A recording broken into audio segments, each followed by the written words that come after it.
third pillar is the engine room of your business. We've spoken about leadership, we've spoken about your strategy and growth, but the engine room is really where a lot of this happens. Once you've got a lot of business and you've brought it down the chute, as it were, it drops straight into the engine room, and this is where you deliver.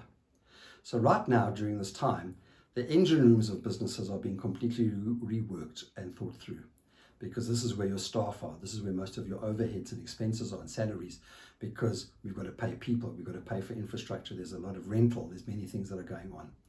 So in this section, we're going to talk a little bit about some of the more difficult decisions that you have to make at this time, so that you can see how to keep the engine room lean and mean. Because if we don't act now, we could lose the whole business. And sometimes, unfortunately, we've got to cut back in the short-term pain for the long-term gain of keeping the business alive. So the first point is review all expenses and make the bold decisions. And I'm saying to clients, have 3 budgets right now. An A budget, business as usual, because some can. B is a revised down budget.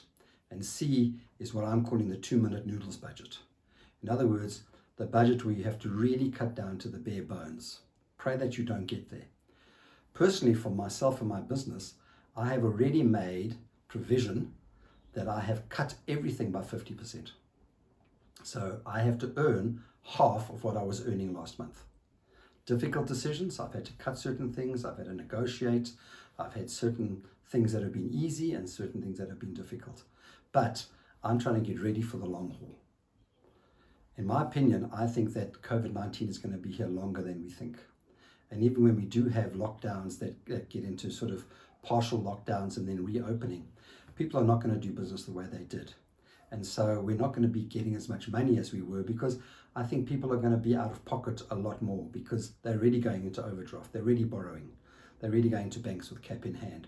So when we do come out of this, people are still going to be in a much lower state of income generation, and they're going to be doing a lot of debt payments. So, and their creditors will be coming after them.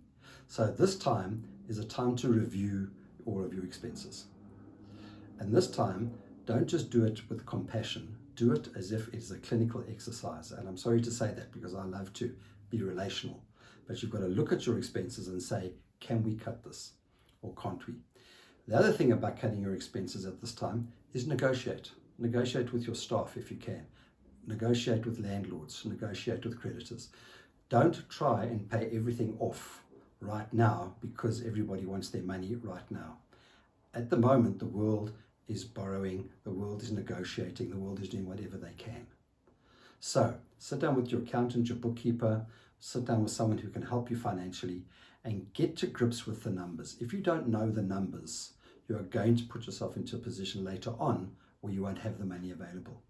And the worst thing is that when leaders run out of money, they act often impulsively and out of fear. And those are 2 of the worst possible ways to run a business. Someone once said, never make a decision out of fear. And when we are in financial straits, fear comes knocking at the door. So in this area of your engine room, review your expenses and unfortunately be clinical about it.